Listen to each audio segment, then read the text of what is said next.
Let's look at the season for the Milwaukee Bucks, the 24-25 season. The guys that are under the age of 27. Michael Bolton. Thanks, Josh. It's Michael Bolton here, and it's time for another episode of the Locked On Fantasy Basketball Podcast. Let's get to it. Let's get to it, indeed. You are Locked On Fantasy, your daily NBA fantasy podcast. Part of the Locked On Podcast Network, your team every day. Hello and welcome to the Locked On Fantasy Basketball Podcast, brought to you by Basketball Monster. My name is Josh Lloyd. I've got to wrap this one up quickly. I'm off to my second job as a meter maid. I'm also the lead fantasy analyst at basketballmonster.com, and today's episode is brought to you by Game Time. Download the Game Time app, create an account, and use the code LOCKEDONNBA for $20 off your first purchase. Thank you also for making Locked On Fantasy Basketball your first listen every day. We are free. We're available on all platforms. Live draft show, YouTube, Wednesday, 25th June, 8 p.m. Eastern. Going live, and I'll see you there as we talk through the draft as it happens. We're here to talk about the rest of the Milwaukee Bucks. Earlier today's show was about the guys who are aged 27 and over. Now we're looking at the pretty putrid list of players who are under 27 on this Bucks team. It is why their future looks so bleak, and it is why their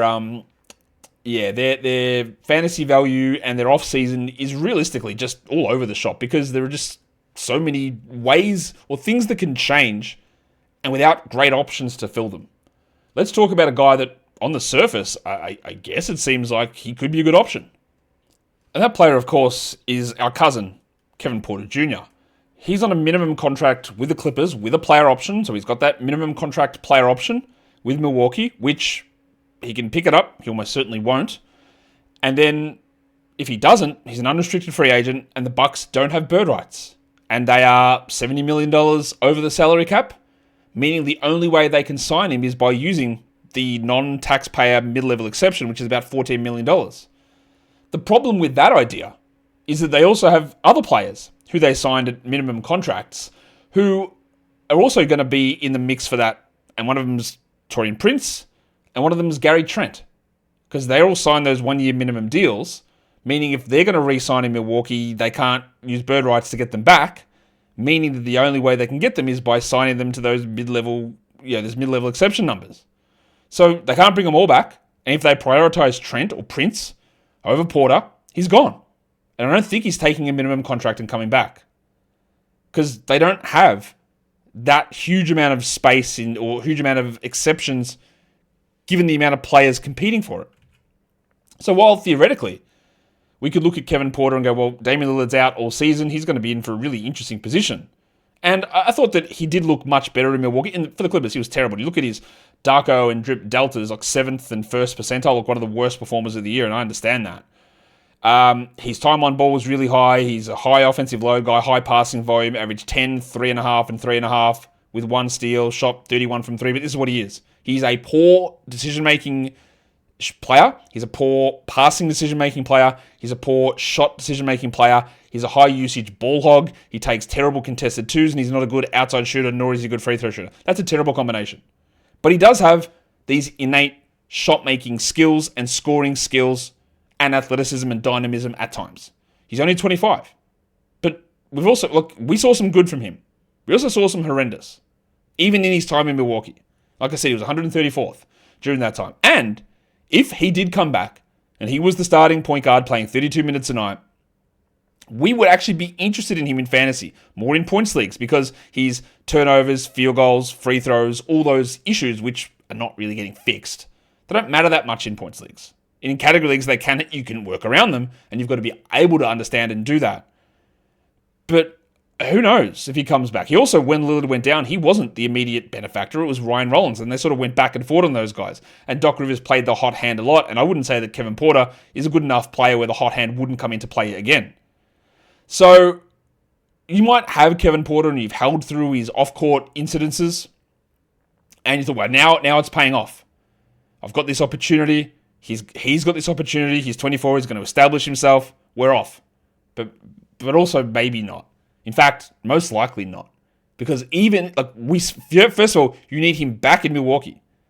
And secondly, you need him back in Milwaukee with an unencumbered run at being the starting point guard. And the basic stuff with probabilities of, if you want to do just basic probability math stuff, if something's got a 50% chance of happening and the other thing's got a 50% chance of happening, the chances of them both happening is 25%. So what are the odds that Porter is back? And what are the odds that Porter's an every night 32% or 32-minute player? Where do we look at the odds for that? How likely is that to occur? You can figure out your own sort of, hey, how likely do I think that he's back? How likely is it that I think he's a starter? Mush those together and see where it goes. It's not a high percentage outcome, I don't think. Again, understanding he was much better once he was in Milwaukee. But has this man ever shown an ability to play any level of winning basketball? The answer to that is a clear no. So while there were improvements, he does need a lot of the ball and he's going to make infuriating decisions, and that's always going to jerk him back and forward. Speaking of infuriating decisions, Gary Trent is just an infuriating decision. He's one of those players that at times has been really overrated by category league rankings. In fact, this season, Trent played 26 minutes a night, 74th ranked player.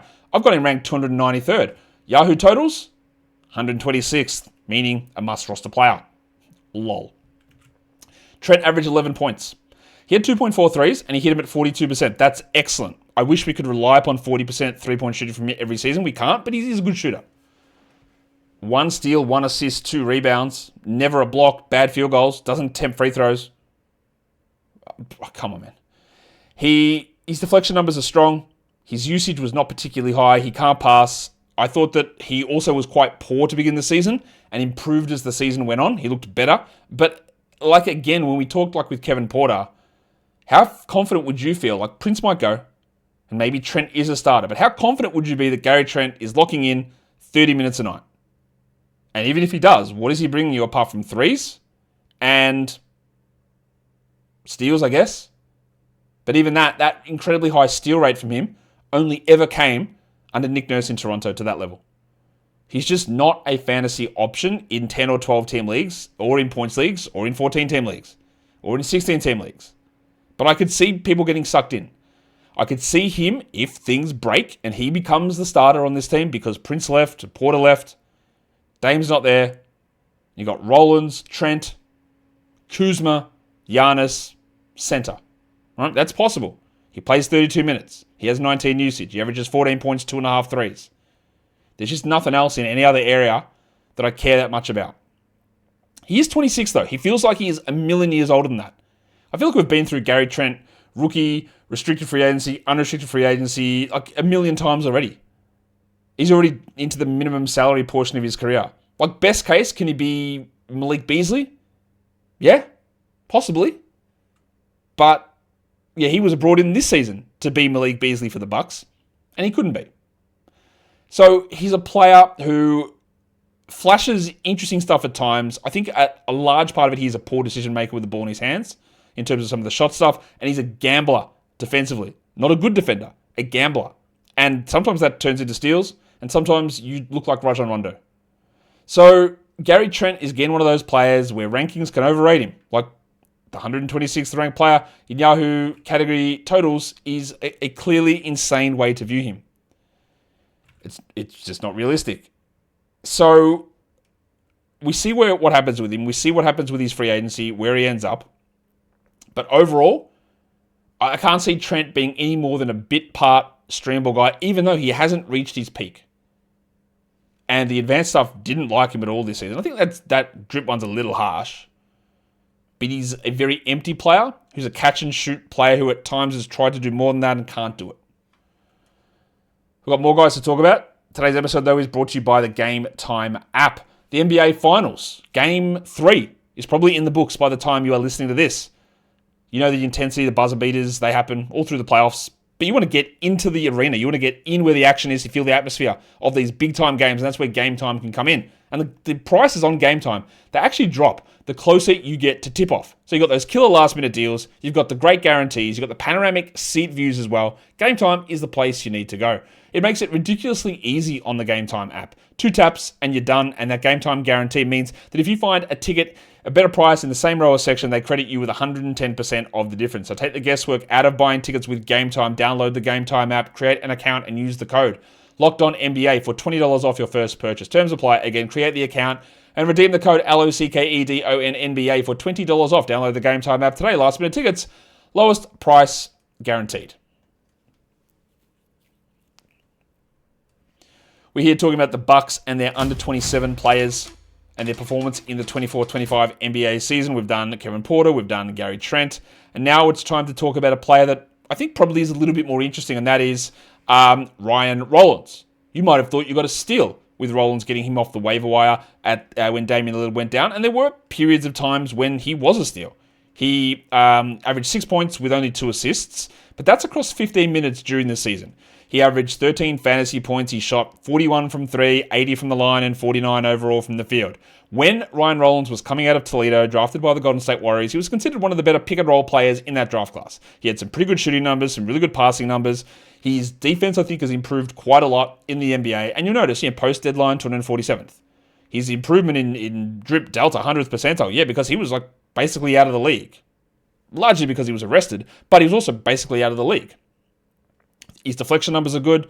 He's not a completely ball-dominant player, which actually goes against him somewhat in fantasy, but actually improves his ability to be a regular on-court contributor. 63rd percentile offensive lows, 63rd percentile pass and creation, 83rd on-ball. So really running as a traditional point guard, like having the ball in his hands quite a bit, but then distributing it to others.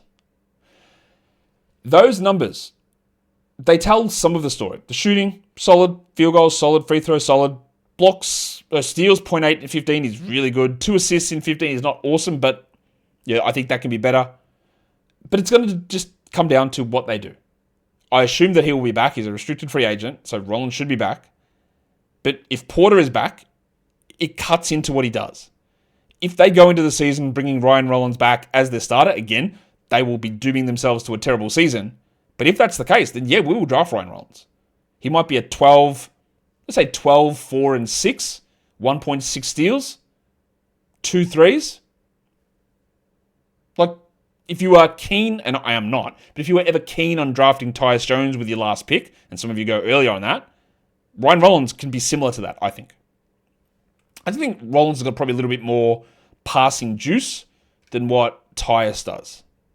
But there are a lot of factors that are going to come into that. And like we talked about with the probabilities on Porter, the probability of Ryan Rollins re-signing is 100%, so we're okay there. But it's we have to wait on the probability of Porter signing and the probability of Porter getting the bulk of those minutes. So it's a similar sort of discussion here with Rollins. So the chances of him being in that spot, it's not as good. Because there are just the more variables you introduce, the more ways that things can go wrong. Because, again, this is a general point. But if we have multiple variables that need to happen in order for the value to hit on Rollins, that means that there are more ways it goes wrong than ways it goes right. The way it goes right is Porter doesn't come back, no one else comes in, and Rollins is the starter. Or Porter does come back, and then Porter doesn't get consistent minutes. Well, then Rollins is okay. What you need to happen is multiple things to go right. So I actually think Rollins is probably in a better position than Porter to be a Bucks value play next season because there's no risk in re-signing him. He will be brought back on that contract, on that restricted contract. And he's not going to be generating huge money somewhere else on a match deal. Maybe he will. I don't think so. But it's a name to watch. It's a name to not get excited about because the upside is relatively low. But he is 23. And if there's one thing about the Bucks, there's not many young guys who should give you any level of excitement. And he at least gave you something to go, hey, did we find a rotation player here? Do we find a guy who might be a starting point guard solidly in 2 years' time? I would say there is a chance of that. He's 23. By the time he's 25, could he be entrenched as a 32-minute, 15-7 starting point guard? I give it 20% chance, maybe. Maybe that's high. But considering where Ryan Rollins came from and the value you might have got from him picking him up in the Dynasty, well, that has to be considered thievery. Let's talk about Andre Jackson Jr., who might be one of the worst offensive players in the entirety of the NBA. Jackson started games for the Bucks for a period of time during the season. I don't really know why. And of course, one of my pet peeves about NBA coaches is they'll be like, no, this guy's great. He should be the guy out there with our starting group. And then you go, yeah, Glenn, he's actually bad. And like he's been struggling for the last 3 weeks. And Glenn goes, no, he's going to stay there. He's going to stay in that starting group. Then Glenn, like, can we reassess this? And then eventually Glenn goes, yeah, you're right. Maybe we try something different. Andre, you were one of our best 5, but now you're the 14th man and you're never playing again. Glenn, maybe just he's a rotation guy now. Why do coaches do this? Hey, you're good enough to start, but as soon as you're starting, get out of my sight. You're never playing again. And that's what happened to Jackson. He went from starter to out of the rotation. Why am I focusing on him? Because he was a name that was mentioned. He was used a lot. He somehow shot 40% from 3. Remember, look at those attempt numbers. Horrendous. I thought that he showed some promise as a rookie. I thought he declined quite a bit as a second-year guy. He is one of the worst offensive players in the league. He's not a good passer. He was a point guard in college, remember. His steal numbers are fine, but they're not great. Like, if you want to be an absolute zero offensive guy, you need to be a wizard in other areas. And he's definitely not that. Can't hit free throws. Hit his threes at a ridiculously small volume. Assists, rebounds, steals, blocks, not existent. He's 23, same age as Ryan Rollins. I know which guy I prefer. I know which guy gives more juice to my squad. You need to be at the Matisse Thybulle level of defense. And Andre Jackson is not that.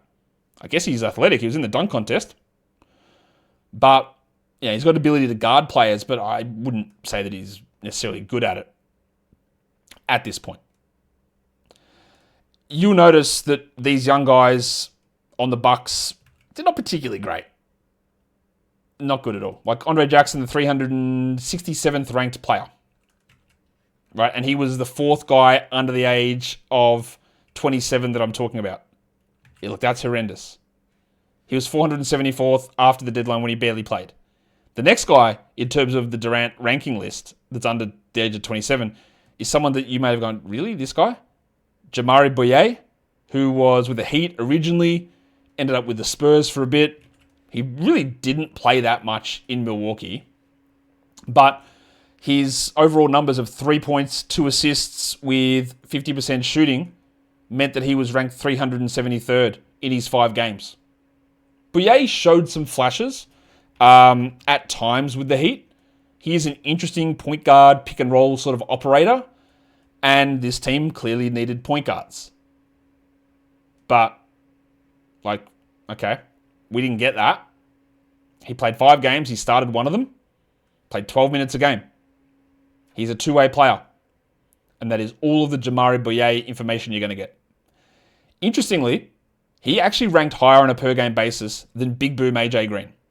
Now, AJ Green is very clearly a better real-life on-court player for the Bucks than what Jamari Boye is, and Green played 73 games in 23 minutes. But what he brings is one category.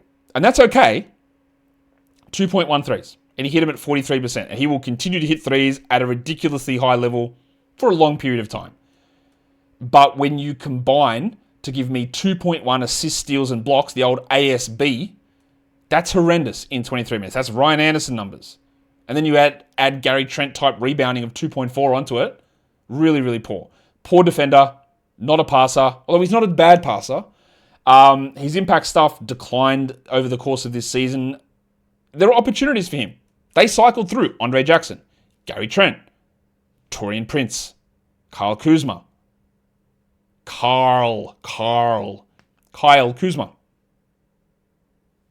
and AJ Green. And like so many players, and Doc, with a team that struggles the way that the Bucks did, Doc Rivers' go-to is, anyone got a pile of shit I can throw at the wall? And we'll see what happens. Because it's just continual, we'll see. We'll see. Now, this guy's doing it now? Oh, maybe not. Even with established stars like Brook Lopez. Oh, Brook, 24 only for you today. Well, 24. Now you're the king, 36 a night. Back to 24. It's AJ time. It's Jackson time. It's Prince time. It's Kuzma time. It's Rollins time. It's Porter time. He did that with those point guards. Ryan Rollins would start. Porter would come in, hit 4 shots in a row at the start of the fourth quarter, play the entirety of the fourth quarter, play all the minutes. Next game, Porter starts. And then Rollins comes in and dominates the third quarter, and he closes it out. Then we go back to that. Prisoner of the moment type thinking. A lot. And that is a lot of the ups and downs that we get with someone like Big Boom AJ. I don't see anything with AJ Green, who is 26, that's going to develop into something bigger than this. He's never, that usage should rise, though, especially if Giannis leaves. But he's not going to be a 23 usage player. He might be 18, 17 max. Best case scenario, 11 points, 2.5 threes. Maybe he could be a 2.5 assist player. But, yeah, I'd almost go as far as to say this might even be worst case scenario for AJ Green over the next 4 years. Because only 23 minutes and 12 usage. I think he's better than that. But I also don't think that he's someone who's going to be able to develop a bunch of other skills that really go, wow, AJ Green, didn't know you could do that. I don't think that's going to happen. We've got a few more guys to talk about, including some of their very lightly used younger players. Today's episode, though, is brought to you by Wayfair. There's nothing like stepping out into your outdoor space. And if you're a young player playing on the Bucks, you've probably got a lot of time to set up your outdoor space, and maybe you want to go to Wayfair to do that. You want to update your patio, get friends over for outdoor barbecues, because heaven knows you're not going to be playing in NBA games, even through the winter. Get a heated environment out there, just so you've got something to do with your time. Wayfair gets everything that you need to make that area your own. Comfortable, stylish, and ready for summer/winter. Everything that you need to update or up-level your outdoor space is available on Wayfair. Fire pits, outdoor bars, hot tubs, gazebos, string lights, everything to give your backyard that resort feel without the resort price tag. Now, when you're hosting people over or you're just unwinding yourself, well, unwinding yourself sounds like I'm using a euphemism. I'm not. I just meant whether you're outside alone unwinding after a hard day of not playing in an NBA game, Wayfair provides the ability for you to set that perfect environment. So don't wait and make your outdoor space your dream oasis today with Wayfair and enjoy it all summer long. Head to wayfair.com right now to shop a huge outdoor selection. That is WAYFAIR.com. Wayfair, every style, every home. Unwind yourself. I didn't even say the and that time. Let's talk about the rest of these Milwaukee Bucks players. And if there's anything to be excited about, spoiler alert, we're not getting excited about Jericho Sims. The list came across from the Knicks after they decided that he'd be a good starter for them. The Knicks did, because Tom Thibodeau again. Hey, you're not good enough to play, but can you start games? All right. And then he came across to the Bucks and he averaged 2 points and 4 rebounds. He shot 63 from the field. He's athletic, obviously. What are the Bucks doing? Collecting bad slam dunk competition competitors. Jacob Toppin coming across next season. Sims is a rim protector who's lost a little bit of that juice. And this happens with these hyper springy guys that he's only 27. But the reason why, you would have heard this before, I'm sure, but sometimes it's worth a reminder. The reason why the ages 27 to 29 are considered peak and prime for players is during that time, we have let's roll it back a little bit. We have two things that contribute to athletic success. Experience and the mental side of the game, and your physical traits. Your physical peaks at around 22, 23. So it might start up here and it's declining. Your brain and your stupidity levels and your ability to read the game and experience and process and all that sort of stuff starts low and it gets higher as you get older. And there are unks who are 35 years of age who have lost all their athleticism but are able to stay and hang because they're smart and because they've got experience and they know where to be at the right times and make the smart plays. The reason that 27 to 29 is considered peak is because it's the area where your athleticism has declined enough, but your experience has caught up to it to give you that peak number. Because we're talking about lines that, they're both on the screen there, but there's like a crossover in the middle as they both go down like that. So when you are a player that I won't say is necessarily known for heady plays, and a lot of the stuff that you get done in an NBA game is through hyper athleticism like Jericho Sims, once you get past age 23, 24, that is gone. Your athletic advantages disappear. I mean, they don't disappear, but they're already on the decline. Decline doesn't hit for athleticism at age 29. You lose athleticism at age 23. It starts to drop. And unless that experience and the mental side is coming up at a high enough level, you will not reach that peak that you need to reach. So a lot of Jericho Sims' abilities were based on springiness, rim protection, finishing. And when you lose that, he doesn't lose it all, clearly, but you lose a little bit of it. Well, where are we? 0.4 blocks in 12 minutes is not good. 46th percentile rim contest is not good. 0th percentile offensive load, bro just never touches it, ever. And that's so much time talking about Jericho Sims that I don't need to do it anymore. How about this guy? Do you know that Pete Nance played for the Milwaukee Bucks? Larry's brother, Larry's son, two-way guy on Philadelphia for a bit during the year. Nance played 11 minutes a night, 3 points, shot 38 from 3. He actually had really interesting numbers. I believe, top of my head, Northwestern he played for in college. Went back to school and then didn't get drafted. I thought he should have come out whenever that was, a couple of years ago. I'm not completely out on Pete Nance as Pete Nance came into a game and did something. Like, that's a 11th man upside player. He's 25. He's not as good as Larry. He has a lot of the similar skills. He can defend. There is a little bit more shooting. He can pass a little bit, but we didn't get to see a huge amount of him this season.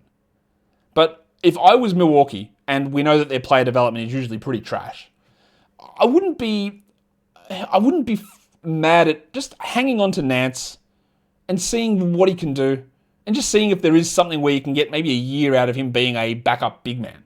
Because heaven knows, if you're young, you're never going to play.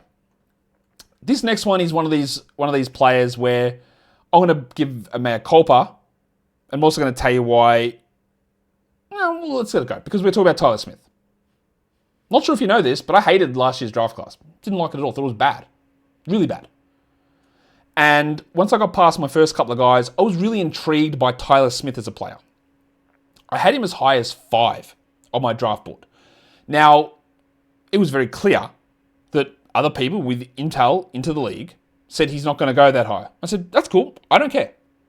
I don't care. I actually view what Tyus Smith can do, theoretically, as useful enough to take a swing on, given how bad I believe this class is. Now, I think when I got down to it with my final board, maybe I'll go and have a look at that, actually. Yeah, my final board, I had him moved down to number 11 on that list. And if I was to redo it again, I wouldn't have him that high. But I'm still intrigued by the skills. I thought it was insane that given how bad this class was, that both he and Johnny Furphy, the dildo, slipped out of the first round. He ended up going at pick 33, a premium second round pick. But as soon as I saw that he was going to the Bucks, it killed me. All right, any value that he could have in Dynasty, especially short term, is killed by going to a team that Glenn Rivers coaches. We saw Tyus Smith play actually more games than I thought. 23 games, 5 minutes a game. He ranked 507th for the totality of the season. He averaged 3 points and 1 rebound. He shot 43% from 3, which, again, if I wanted to just get excited, go, hey, look at that, 43%. But I'm not going to do that because that's a bullshit number in a limited amount of attempts. Overall, though, like, it's hard, look, passing, non-existent. First percentile pass creation volume. All right, cool. I'm not going to dig into these advanced numbers too much because we didn't get to see Tyus Smith. I hate that he is in Milwaukee because otherwise, if Glenn goes, if Giannis goes and they do rebuild, then maybe things change. But I think the skill set that Smith brings still can be really useful to an NBA team and a fantasy squad. But we need to get there. He played 25 minutes a night in the G League, so this is probably worth looking at. 11 points. That's not great. 33 on his threes on 4 attempts. It's not great. It's not terrible, but it's not great. 0.9 blocks, 0.8 steals, 6 rebounds. Not great. He is young, right? He is still 20, which for the Bucks and for Glenn Rivers means come back and see him in 4 years. And those G League numbers aren't entirely interesting, although he was a G League Ignite player. We know there are slow transitions for these guys. I am not suggesting that my initial analysis of Tyus Smith as 11th on that board is going to be correct. In fact, I would say there's a less than 1% chance of that being correct. I think that I've got that one very wrong. I don't think that he is this bad. I actually think that he can turn into a rotation level player, and I still wouldn't be shocked if Tyus Smith in 2 years' time, in a situation that enables him to play, comes out, shoots 38%, blocks 1.2 shots in 22 minutes, 6 boards, 9 points, 1.5 threes. With maybe more. I'm not writing him off. I'm writing off the high-end upside that I saw, or that I thought I saw, because it's clearly not there. But there couldn't be a worse situation for a young player to be in than Milwaukee. And I think that might be one of those ones that, unless he gets out of there or things change markedly really soon, any hope of hitting those numbers is never going to get there. So I often people go, just say you're wrong, just say you're wrong. All right? And often I won't say I'm wrong because I'm not wrong because something hasn't played out. I like to wait and see how something plays out. Hey, someone had a huge game. Say you were wrong. No, let's see when they play 15 games and then we'll come back to it. On this one, I'm happy to say that I was wrong having him in the lottery of that draft because I don't think he's going to get to that level. I think he's better than this, but having him that high, I was wrong on that. And then we'll see where it goes in the next couple of years. If I had to redo that board, I would have him in a different spot. Chris Livingston, I thought maybe there is a chance that Livingston could find his way into the rotation. He showed some interesting stuff in Summer League. He flashed a couple of interesting games at the end of last season. But of course, he's 22, so we got 100 minutes total for him during the season. He averaged 1 point and 2 rebounds, didn't hit a single three. And I honestly, this is what happens. You're 22 years of age. Is Chris Livingston a great prospect? Not really. Is he a future star? Absolutely not. But you never know what these guys are going to do when they play for Glen Rivers. They're never going to get chances. That's 2 years for Livingston, and he just never plays. In the G League, he averaged 18 points. He shot 30% on 3, but he averaged 18 and 8 with a steal a game. He didn't block many shots, but he was okay. But we're getting to the stage now where he's 2 years in. We've got no reasonable NBA sample to pay any attention to.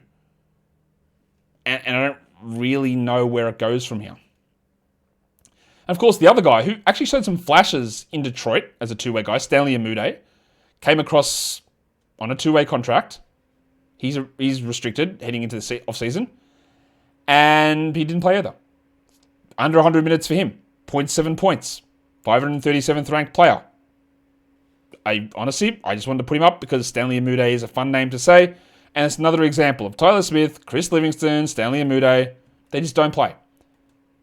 Ryan Rollins somehow was able to get some minutes, but like we had Nance, Smith, Livingston, Umude, Bouye. Even like Rollins barely played early on and was sort of forced into it. We never get to see anything from these guys. And that is the problem with Doc Rivers and the Bucks when trying to bring guys through, develop young players, and have excitement. Because this is not exciting. I'm still keeping an eye on Livingston a little bit, Nance a little bit, Smith a lot, even though I've reduced my expectations. That's the Milwaukee Bucks. They are done and dusted in terms of reviewing their season. They might be done and dusted as any level of NBA championship caliber player.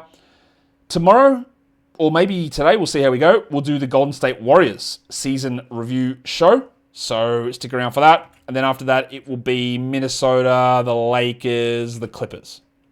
Thumb up. Never miss a show, hopefully. Mock Draft 3.0 also coming within the next 48 hours.